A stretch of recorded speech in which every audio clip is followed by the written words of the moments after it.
कश्मीर पर बहुत सारी बातें हो चुकी हैं और हो रही हैं, शायद होती भी रहेंगी।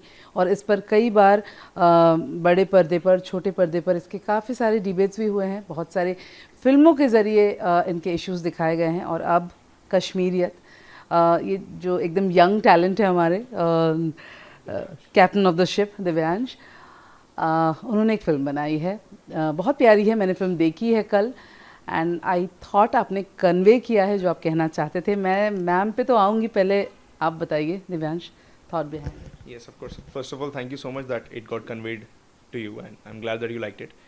Apart from that, the thought behind it was very simple.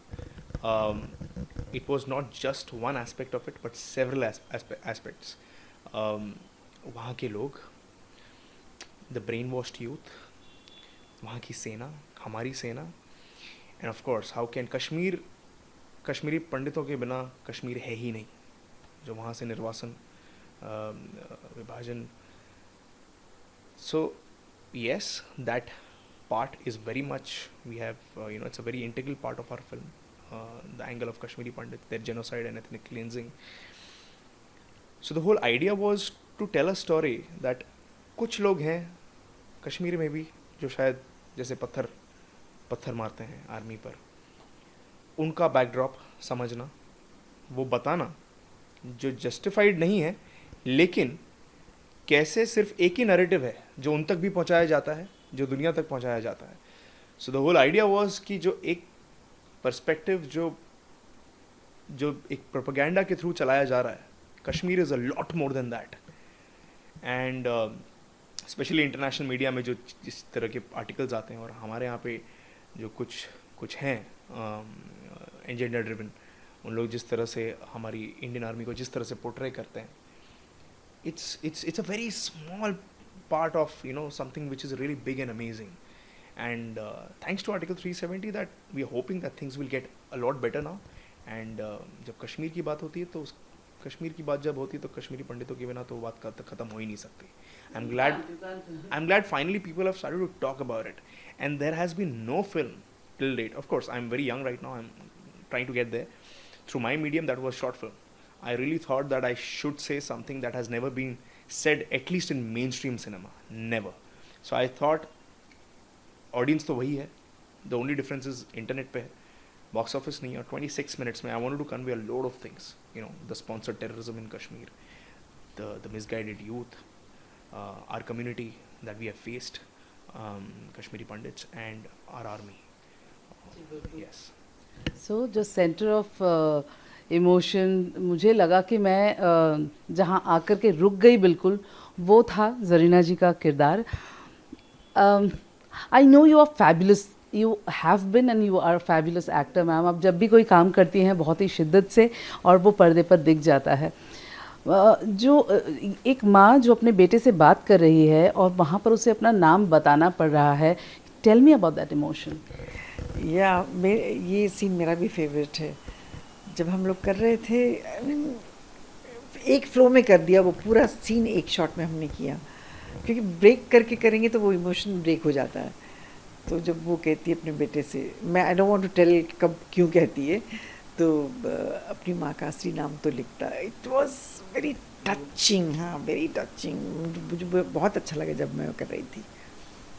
Thank you Divesh for giving me that role. Come on, man. Thank you for doing it so convincingly. और एक चीज़ जो बाहर निकल के आती है फिल्म से कि वो actually I shouldn't give out the story actually, वो अपनी माँ का ही नाम वहाँ पासवर्ड पे लिखा होता है उसने, लेकिन एट द सेम टाइम उसका ब्रेन वॉश कितना हो चुका है कि वो मतलब एक अलग ही दुनिया में जा पहुंचता है. दिव्यांश, कितना समझ पाते हैं आप, क्योंकि उन्होंने कहा कि वो फिल्म को करते करते वो इस मुद्दे को ज़्यादा समझ पाई. How about you, because you are a Kashmiri Pandit and I am sure you know a lot more. Of course. So I think this is the best question till date, okay? Because it's the complexity you're talking about of that particular character कि माँ का नाम इतना प्यार है उसको अपनी माँ से, अपनी अम्मी से, कि उसने वो नाम से पासवर्ड रखा है, और इतना ब्रेन वॉश्ड है कि उसी के अगेंस्ट चला गया eventually. That there is one sequence which is like which will hold everybody, and I won't reveal it, but और वो भी ऐसा हुआ कि आप वो होता है ना कि हमारा कॉन्शियंस है वो कहीं ना कहीं डोरमेंट हो जाता है आफ्टर पॉइंट ऑफ टाइम, तो वो स्ट्रगल है उस कैरेक्टर के कि कॉन्शियंस की सुनूं कि क्या करूं। तो कहीं ना कहीं कॉन्शियंस के ऊपर इतने सारे लेयर्स आ जाते हैं after brain washing that there have been instances where you know this terrorism का कोई सी इवेंचुअली उनका कुछ ये तो होता नहीं है। सो उनके अंदर की जो ह्यूमैनिटी है जो थोड़ी बहुत भी शायद बची होगी वो सेकेंड हाफ में निकल कर आती है।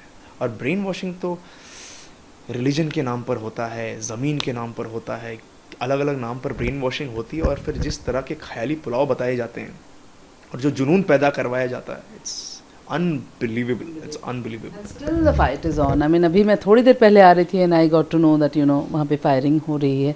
इतनी खूबसूरत, जी बिल्कुल, हेलो, मतलब अभी भी एंड थोड़ी देर पहले भी ऐसा हुआ है। सो मतलब दिस इज़ लाइक अनस्टॉपेबल। जब आप घर बैठे ऐसी बातें सुनते हैं अपने ही देश को लेकर के तो आप बहुत डिप्रेशन हो जाता है, अच्छा नहीं लगता है जब सुनते हैं। आई मीन किस लिए लड़ रहे हैं, क्या चाहिए इनको जो इतना गोलियां चला रहे हैं, झगड़े कर रहे हैं।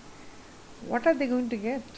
The place, that's it. एक जगह के लिए इतना करेंगे, एक दिन जगह को चाहिए भी नहीं, जगह को छोड़ के जाना ही है सबको। Taking from what ma'am has said, ma'am, if you see, आपका एक मैम का एक डायलॉग है where she tells her own son तो किस कश्मीर की लड़ाई लड़ रहा है, क्योंकि वो 4.5 लाख लोगों ने हथियार नहीं उठाया आज तक। उन्होंने education, they chose education over terrorism. आज़ादी क्या बंदूकों से लड़के, क्या मतलब what are you talking? They are just brain washed completely. So ma'am का वो जो पूरा टर्न अराउंड वाला जो सीक्वेंस है, that is the crux of the film. End of course we really wanted to tell the world that the narrative that is going around our Indian army is false, because जो पत्थर भी पड़ रहे हैं वो भी brain washed हैं, because वो बच्चों से लेके जो कुछ हैं, ऐसा नहीं कि पूरी आवाम, कुछ आवाम है जो फ्रिंज जो उठ के पत्थर मारती करती, वो जो कुछ है ना वो ब्रेन वॉश्ड हैं। और उनको वो जिस तरह से हमारी फिल्म में जहान है ना, that Jahan is the symbolic version of the world, how they are looking at the army. Oh इसने मार दिया, because that is how we have established right in the start, that जिससे उसका इमोशनल कनेक्ट हुआ। अभी थोड़ी देर पहले अल्ताफ चाचू उसने बोला उसको आर्मी ने मारा, मतलब ये मेरे विलन है। No, that's not the truth. You need to go deep. It's all, yeah. Control, remote control. Exactly, everything is controlled. That is why 370 का हटना वहाँ से बहुत ज़रूरी था, क्योंकि वो धंधा बन चुका था वहाँ के लोगों के लिए। उनके सारे करियर बर्बाद होने ज़रूरी थे जो लोग ये चला रहे थे business. And we are hoping that it will get fine. Of course it won't happen so soon, इतना जल्दी भी नहीं होगा। अजय पंडिता जी के साथ जो हुआ, for what? For choosing the idea of India, really. Moving a little towards the thing which we all are going through now, एक डिप्रेशन की बात की आपने, एक माहौल ही ऐसा बन चुका है ज़रीना मैम। पिछले 2 महीने से मुझे लगता है, चाहे वो घर बैठा इंसान हो या फिर फिल्म इंडस्ट्री हो या फिर media, everybody is on the toe. क्या हो गया? ये खबर आपके लिए क्या थी जब आपने सुनी थी, और आपको अब क्या लगता है क्या कुछ हो रहा है? सुशांत के बारे में? सुशांत के बारे में जो भी हुआ बहुत बुरा हुआ है। मैं खुद चाहूँगी कि सीबीआई का परमिशन मिलनी चाहिए इनको, और आजकल में मिल जाएगी, मेरे ख्याल से मिलना चाहिए, तभी जाकर एग्जैक्ट क्या हुआ पता चलेगा। क्योंकि यहाँ पे 1000 लोग, जितने मुंह हैं, जितने लोग हैं उतने मुंह हैं, उतनी कहानियाँ हैं। तो इसलिए सच्ची कहानी तभी पता चलेगी जब सीबीआई की एंट्री होगी इसमें। एक बार सीबीआई आ जाए, इंशाल्लाह सब ठीक हो जाएगा, और इनोसेंट लोगों के ऊपर जो इल्ज़ाम लग रहे हैं कम से कम वो तो हट जाएंगे। जी बिल्कुल। सूरज का नाम भी इसके अंदर घसीट किया गया। कोई लेना देना नहीं है, फिर भी उसको किस दुश्मन ने इस मामले में घसीटा है वो तो वही जाने, भगवान जाने। लेकिन इंशाल्लाह सब ठीक हो जाएगा, क्योंकि उसका कोई ना इन्वॉल्वमेंट है, ना दोस्ती है, ना दुश्मनी है उनसे। हम किसी ने एक पोस्ट डाल दिया, वो पोस्ट को लेके सारी दुनिया कहती है कि he is a murderer, he is this, he is that. तकलीफ बहुत होती है। आपसे शेयर करता है मैम, पूछता है आपसे जब ऐसी बात? नहीं, he is a very quite kind of person. वो नहीं, ना अपना दुख बताता है, ना अपना कोई फीलिंग बताता है। But I as a mother he don't have to tell me, I can read it, I can go through what he is going through. I mean that's very sad. मैं सबसे एक ही हाथ जोड़ के रिक्वेस्ट करती हूँ, जो चीज़ आप लोगों को अंदर की बात नहीं मालूम है, प्लीज़ किसी इनोसेंट आदमी को इस तरह मत घसीटिए।